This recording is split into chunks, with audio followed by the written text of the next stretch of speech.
le Christ fut crucifié, seul un petit nombre d'hommes le suivaient. Mais 2000 ans plus tard, 2,6 milliards de gens se disent chrétiens. Une personne sur 3 sur cette planète est chrétienne. L'Église est plus grande que la Chine, que l'Afrique et que l'Europe réunies. C'est la plus grande organisation qui existe au monde. Mais qu'est-ce qui a transformé ce petit nombre de disciples, de croyants en Jésus-Christ, en 2,6 milliards? En un mot, la résurrection. Après la crucifixion, contrairement à ce qu'on croit, les disciples n'étaient pas pleins de joie et pleins de zèle, ils étaient retranchés dans leur chambre haute, les murs, les portes barricadées dans la crainte. Ils étaient probablement désespérés et dépressifs. Mais la résurrection a fait d'eux des hommes remplis d'espoir. À un tel point qu'ils ont répandu le message d'espoir de Jésus qui va avec la résurrection de Jésus dans le monde entier. Et aujourd'hui, 2,6 milliards de croyants adhèrent à sa personne. Comment est-ce que la résurrection de Jésus-Christ donne-t-elle de l'espoir à tous ceux qui croient en lui?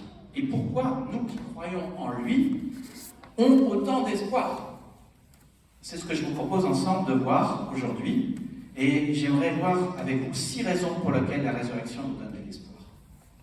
La première raison pour laquelle nous avons vraiment de l'espoir, c'est que tous ceux qui croient en Jésus-Christ, nous dit la Bible, nous dit la parole de Dieu, sont complètement pardonnés. Le Christ a dit plusieurs fois du temps de son vivant, et à l'avance, qu'il mourrait pour les péchés de l'humanité et qu'il ressusciterait. S'il n'était pas ressuscité, on pourrait douter qu'il ait dit la vérité et sur sa résurrection et sur le fait qu'il meurt pour nos péchés. Mais il est ressuscité et ce qu'il a prédit est arrivé. Il est toujours en vie et il est surtout mort pour nos péchés. Ce qu'il a dit est arrivé. Et la Bible nous affirme que par le sacrifice de Christ, nos péchés sont pardonnés. Et ça, c'est une immense bonne nouvelle. Parce que tous, nous avons des regrets, nous avons des remords, nous avons de la culpabilité. Pareil, on a tous un jour fait des choses de travers. Et tous, si nous pouvions, nous aimerions recommencer. Mais Dieu ne veut pas que nous vivions avec de la culpabilité, ni avec de la honte, ni avec des regrets. Et c'est pour cela que le Christ est mort pour nos péchés. Il a payé à notre place ce que nous ne pouvons pas payer. Et c'est ça ce qui me donne de l'espoir, c'est que le soir, quand je me couche, quand je vais au lit, et je me dis « Ah, aujourd'hui, j'ai raté ceci », eh bien, je sais que je suis pardonné. Je sais que je ne vais pas, et je ne suis pas, et je ne serai pas jugé. Parce que la Bible nous dit « Celui qui croit en Christ n'est point jugé ». Et il n'y a aucune condamnation pour ceux qui sont en Jésus-Christ. Une deuxième raison pour laquelle la résurrection me donne de l'espoir, nous donne de l'espoir, c'est que grâce à la résurrection, nous pouvons ne plus craindre la mort. Lorsque le Christ mourut et ressuscita, aucun disciple ne croyait à la résurrection au début. Même après l'annonce de sa résurrection, ils sont restés barricadés dans la chambre haute et dans la crainte. Et aussi dans le déni de sa résurrection. Personne n'y croyait. Quelques jours plus tard, ils partent à l'assaut de l'Empire romain avec ce message que Jésus est ressuscité. Encore une fois, comment expliquer ce changement radical? Eh bien, c'est très simple. Après que le Christ eut souffert, il leur apparut vivant et il leur en donna plusieurs preuves, se montrant aux disciples pendant 40 jours et parlant des choses qui concernent le royaume de Dieu. Et nous lisons aussi qu'il est apparu à Céphas, Pierre, puis aux 12. Ensuite, il est apparu à plus de 500 frères à la fois, dont la plupart sont encore vivants et dont quelques-uns sont morts. Ensuite, il est apparu à Jacques, puis à tous les apôtres, et après eux tous, dit Paul, il m'est aussi apparu. Plus de 500 personnes l'ont vu, d'après ce verset, au moins à 6 moments différents, et ils ont dû se ranger simplement à l'évidence que, oui, il est bien là, en chair et en os, c'est bien lui. Ils ont mangé avec lui, ils l'ont entendu, ils l'ont peut-être touché, ils ont peut-être passé le pain, passé le vin.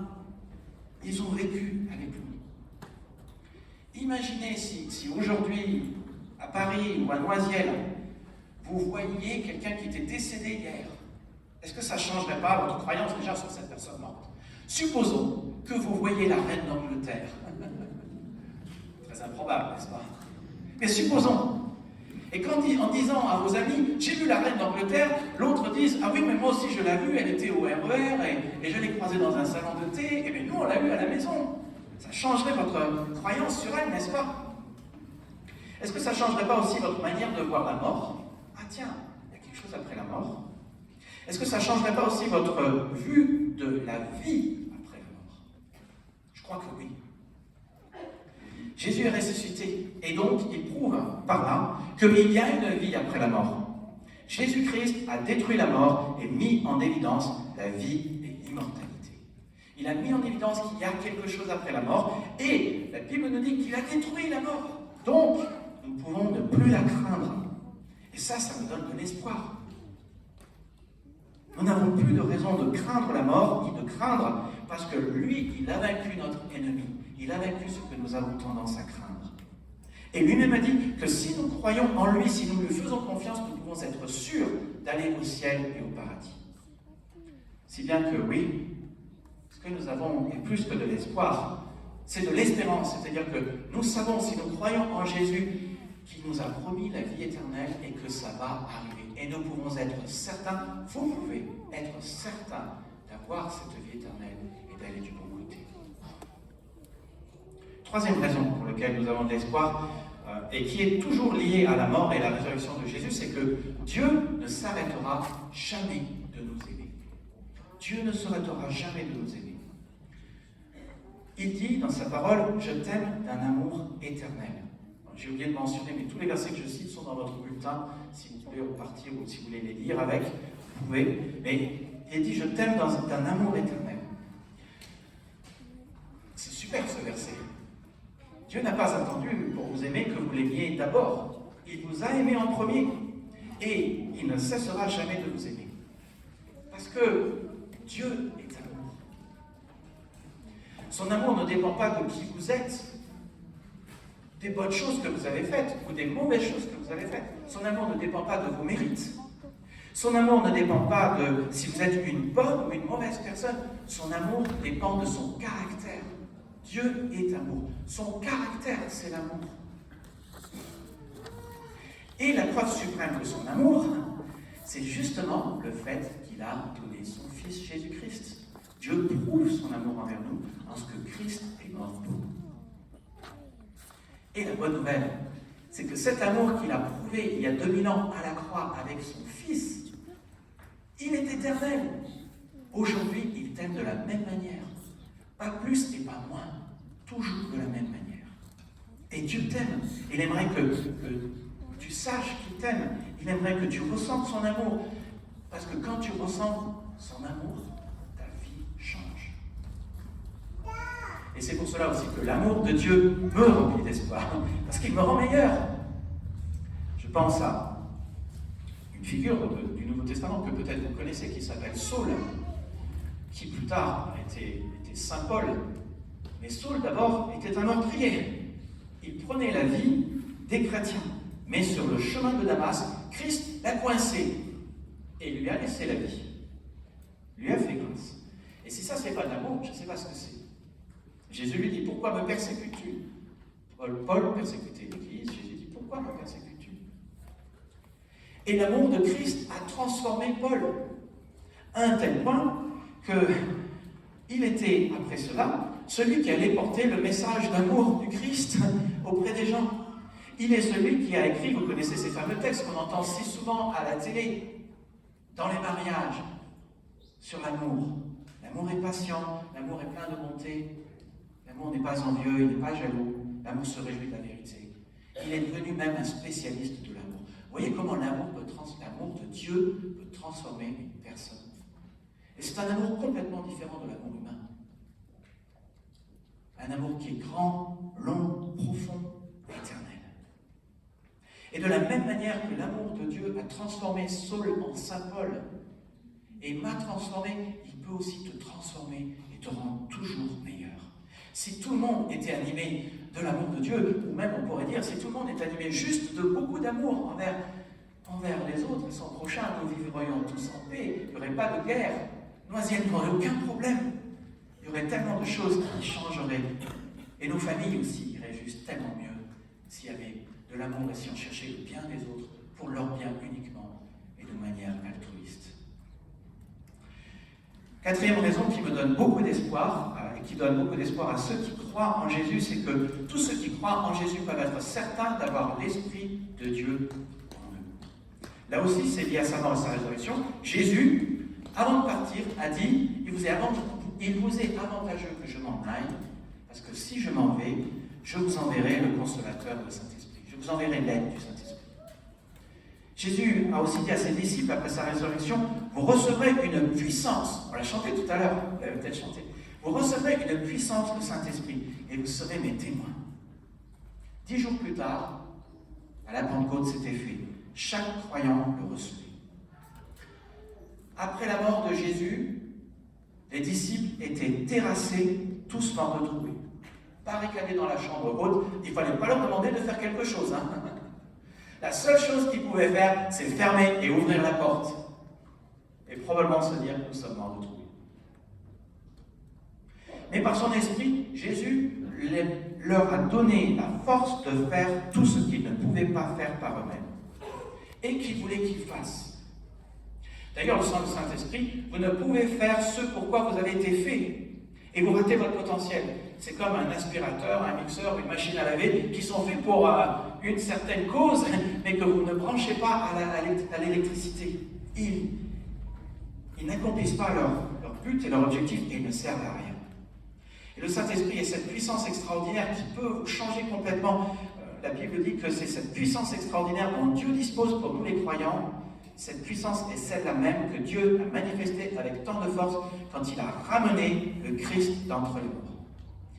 Là aussi, voilà une chose qui nous donne beaucoup d'espoir, parce que ce même esprit qui a ressuscité le Christ d'entre les morts, Dieu l'a à sa disposition et il peut tout changer dans notre vie. Et je vous pose la question, qu'est-ce qui est mort dans votre vie? Si vous deviez dire qu'est-ce qui est mort dans votre vie, vous diriez quoi? Votre travail, c'est mort, j'arrive pas à trouver un travail. Votre carrière, vos finances, peut-être c'est votre mariage qui est mort, votre famille, peut-être que c'est votre relation avec Dieu qui est morte, vous n'avez jamais prié Dieu.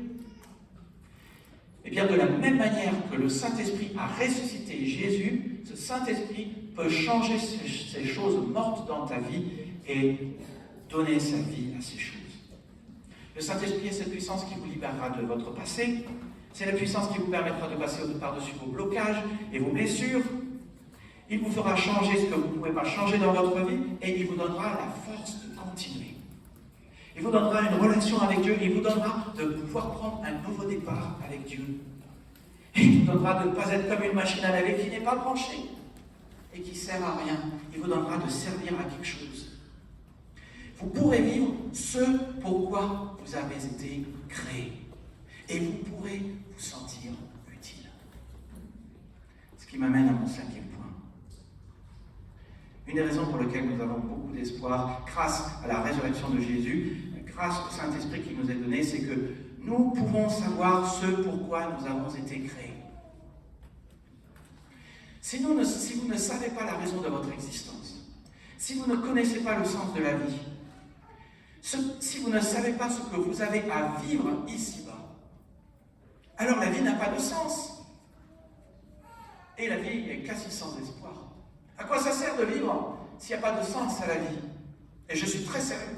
Je suis passé par là moi-même. Il y a plein de gens qui passent par là tôt ou tard. Le drame, c'est qu'aujourd'hui, vous allez dans la rue, vous demandez aux gens, vous dites, mais est-ce que vous connaissez la raison de votre existence? Est-ce que vous savez ce pourquoi vous avez été créés? C'est pas une histoire de lasagne. Beaucoup de gens vont dire non, je ne sais pas. Alors ils remplissent leur vie avec plein de choses, des choses différentes, qui sont parfois bonnes, qui sont parfois mauvaises, et ils se laissent diriger par ces choses. Mais toutes, tôt ou tard, mènent à la frustration, à l'insatisfaction, à la fatigue et au vide spirituel. Je vous assure. Vous ne pouvez être heureux, ni avoir une vie qui compte sans en comprendre le sens. Et sans connaître la raison de votre existence et ce pourquoi vous avez été créés. Il y a des centaines de versets dans la Bible qui vous diront la raison de votre existence et ce pourquoi vous avez été créés. Et je pense que vous ne voudriez pas que je les aborde tous aujourd'hui, parce que c'est bien d'entendre la chorale. Permettez que j'en prenne 3 importants. Un premier qui dit la raison de votre existence. Jésus a dit, je suis le bon berger. Je suis venu afin que les humains aient la vie en abondance. Voilà l'objectif de Jésus. Que chacun de nous puissions avoir la vie en abondance. Voilà ce pourquoi tu as été créé. Voilà ce pourquoi il est venu. Que tu puisses avoir une vie extraordinaire. Dieu a aussi dit, je connais les projets que je forme pour vous. Ce ne sont pas des projets de malheur, mais des projets de bonheur. Parfois, c'est traduit des projets de paix. Je veux vous donner un avenir plein d'espérance. Voilà la raison de notre existence. Que nous puissions profiter des plans de bonheur et de paix que le Seigneur a prévus pour nous. C'est le projet, le plan de Dieu pour toi, afin que tu aies un avenir et de l'espérance et de l'espoir. Et puis Jésus a aussi dit, alors ça c'est un verset qui a souvent du mal à passer, on ne comprend pas ce que Jésus veut dire. Il a dit, celui qui veut sauver sa vie la perdra, mais celui qui perdra sa vie pour moi et pour la bonne nouvelle la sauvera. Qu'est-ce que Jésus est en train de dire? Jésus est en train de dire, si tu vis selon tes plans, tes projets, tes objectifs, à ta manière et pour toi, alors tu seras frustré, malheureux, il n'y aura pas de sens à ta vie, et en fait tu vas perdre ta vie.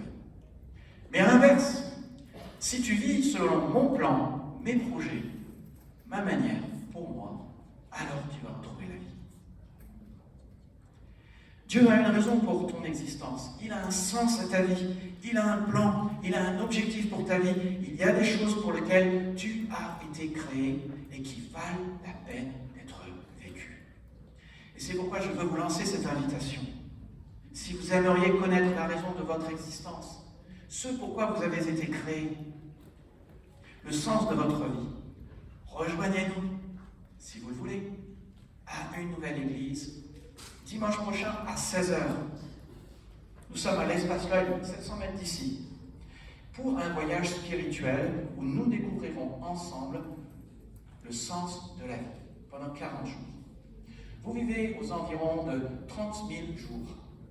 Est-ce que ça ne vaut pas la peine, pendant 40 jours, de réfléchir au sens de la vie et de le trouver? Vous savez, une machine à laver, c'est pas fait pour griller du pain. Pour savoir comment la machine à laver fonctionne, il faut lire le manuel de l'instructeur. C'est exactement la même chose avec la parole de Dieu, la Bible. Si vous voulez savoir comment fonctionne la vie, il faut lire le manuel du Créateur, le manuel de celui qui a créé la vie. Et vous verrez, ça va vous encourager, ça va vous donner un coup d'énergie et un coup de pouce dans votre vie et vous vous en porterez beaucoup mieux. Voici la 6e raison pour laquelle nous avons beaucoup d'espoir. C'est que nous avons, nous qui croyons en Jésus-Christ, une maison qui nous attend au ciel. Jésus a dit, il y a plusieurs demeures dans la maison de mon Père. Je m'en vais vous préparer une place. Et quand je l'aurai préparé cette place, je reviendrai vous prendre avec moi. Le Père habite au ciel. Et il y a plein de demeures et plein de maisons dans la maison du Père. Il y a une maison pour chacun qui croit en Jésus. La Bible parle du ciel beaucoup. Et le problème avec le ciel, c'est que nous avons une version télévisée du ciel.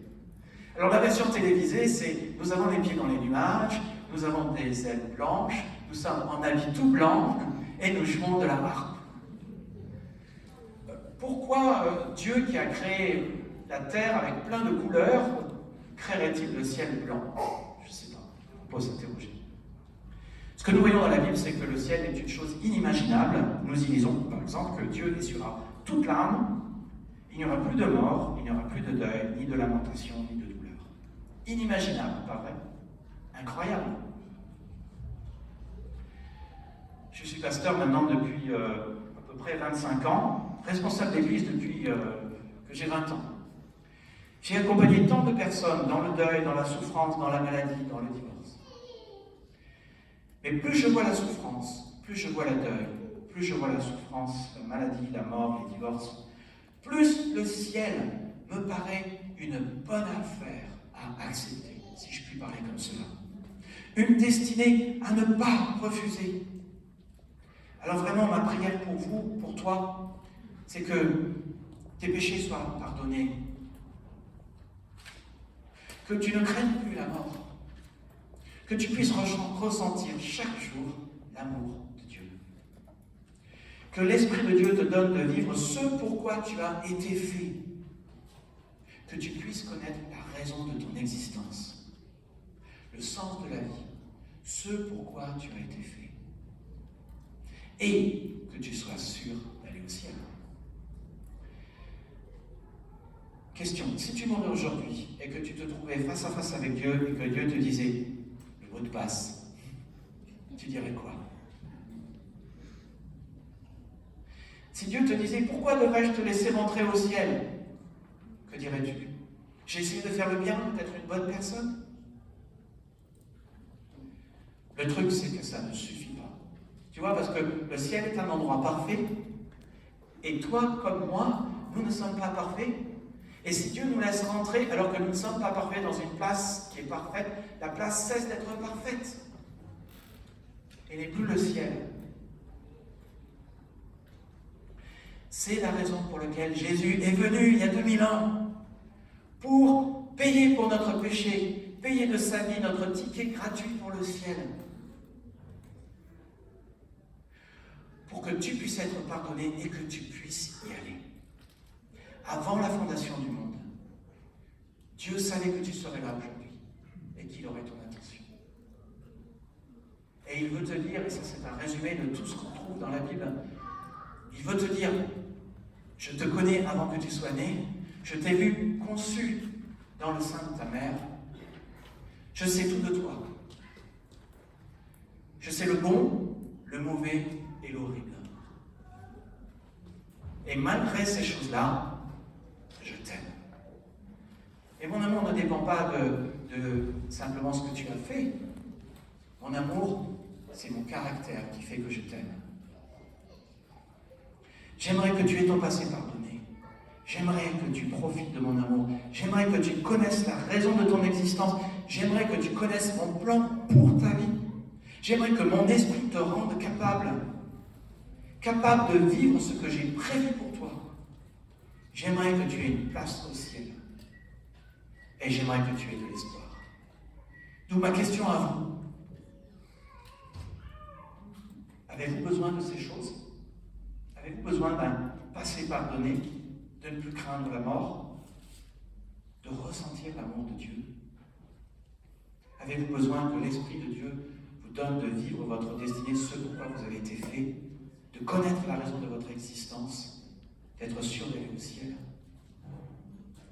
La Bible dit, simple, Jean 3:36, celui qui croit au Fils a la vie éternelle.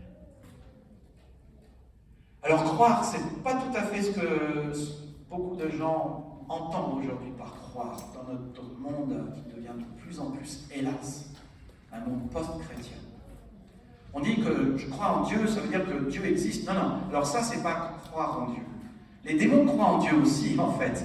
Ils croient que Dieu existe, mais ils ne sont pas sauvés, ils tremblent, parce qu'ils seront punis, ils iront en enfer.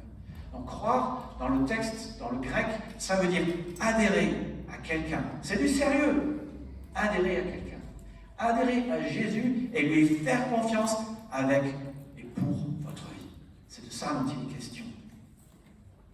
La Bible dit aussi, si tu confesses de ta bouche que Jésus est Seigneur, et si tu crois dans ton cœur que Dieu l'a ressuscité des morts, alors tu seras sauvé. Péché pardonné, un plan pour ta vie et une place au ciel. Si tu aimerais faire confiance à Jésus-Christ pour ta vie, adhérer à sa personne, si tu as besoin de ces choses, il faut le lui dire et il faut le confesser. Confesser, ça veut dire le dire avec ses lèvres. Et donc je me propose de prier avec toi, de me prier avec vous. Baissons nos têtes, fermons nos yeux, je ne serai pas long. Je vais dire des phrases courtes, et si tu as besoin de ces choses, si tu aimerais être sûr d'avoir tes péchés pardonnés, d'avoir une place au ciel, d'avoir le plan de Dieu pour ta vie, il suffit de répéter ces phrases courtes dans le silence de ton cœur.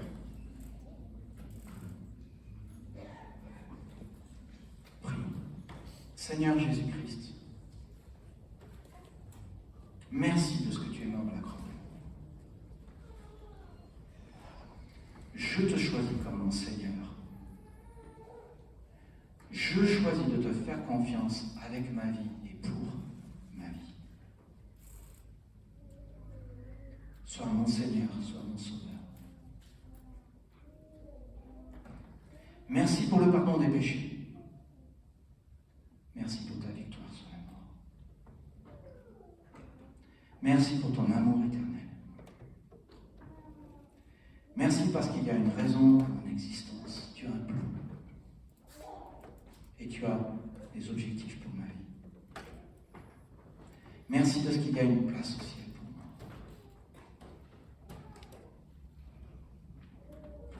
Si vous avez fait cette prière, j'aimerais prier pour vous et je veux vous inviter. Jésus a dit qu'il n'aura pas honte de ceux qui n'ont pas honte de lui. Je veux vous inviter à lever la main, à dire oui, j'ai fait cette prière. Levez la main bien. N'hésitez pas. Super. Amen. Seigneur, je te prie pour toutes ces mains levées, tellement de mains levées. Seigneur, je sais et je crois parce que c'est ce que j'ai traversé moi-même.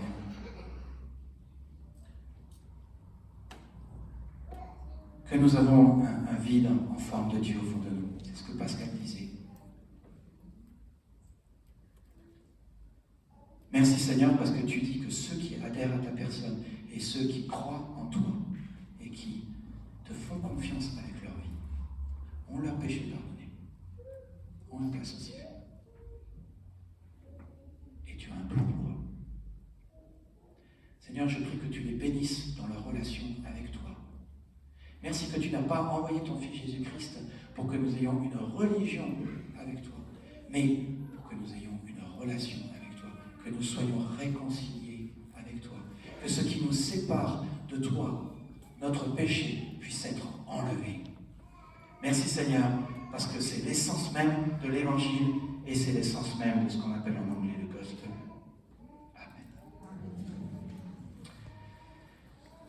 C'est la prière, si vous avez fait cette prière, il y a eu beaucoup de mains levées, je m'en réjouis. Si vous avez fait cette prière, je veux juste vous dire une chose. C'est la prière la plus importante que vous ayez faite. C'est elle qui fait de vous un enfant de Dieu, un véritable chrétien et un disciple de Jésus. Mais ça continue. La vie continue. La vie éternelle et abondante que Jésus a prévue pour nous, que le Dieu de la Bible a prévue pour nous, elle continue. Alors, quelles sont vos prochaines étapes? Je ne suis pas long, hein. 1. La Bible dit que si nous croyons en Jésus-Christ, nous devons être baptisés. Soyez baptisés. Ainsi, c'est dire, j'appartiens à la famille du Christ. J'appartiens à Christ. Deuxièmement, et c'est très important, cette nouvelle vie éternelle et abondante que Dieu vous a donnée, prenez-en soin. La Bible dit, celui qui croit au Fils a la vie éternelle et abondante. Prenez-en soin. Et comment est-ce qu'on en prend soin? C'est comme une plante, mes amis. Chaque jour, il faut l'arroser. Et comment est-ce qu'on l'arrose? En lisant la parole de Dieu. Là-bas, sur la table, gratuit, vous avez des portions de la Bible, l'évangile de Jean, gratuit, prenez-en un. Deuxième partie de la Bible, Nouveau Testament, je vous laisse acheter une Bible, si vous voulez en acheter une entière. Mais commencez par les évangiles et lisez un chapitre par jour.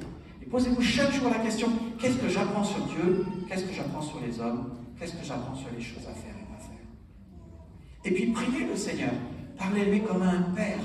Parce que Jésus a dit dans le Notre Père que notre Dieu est un Père. Pas comme notre Père terrestre. Mieux que cela, un Père céleste. Et surtout, rejoignez une Église qui prêche et qui vit la Bible. Quelle qu'elle soit. Vous avez une Église? Super, allez dans votre Église. Vous n'avez pas d'église? Rejoignez-vous. Mais dans tous les cas, allez dans une église qui prêche et qui vit la parole de Dieu. Parce qu'un des plans de Jésus, pour chacun de ses enfants, c'est de les mettre ensemble, parce qu'ensemble, nous sommes plus forts. Merci de m'avoir écouté. Que Dieu vous bénisse.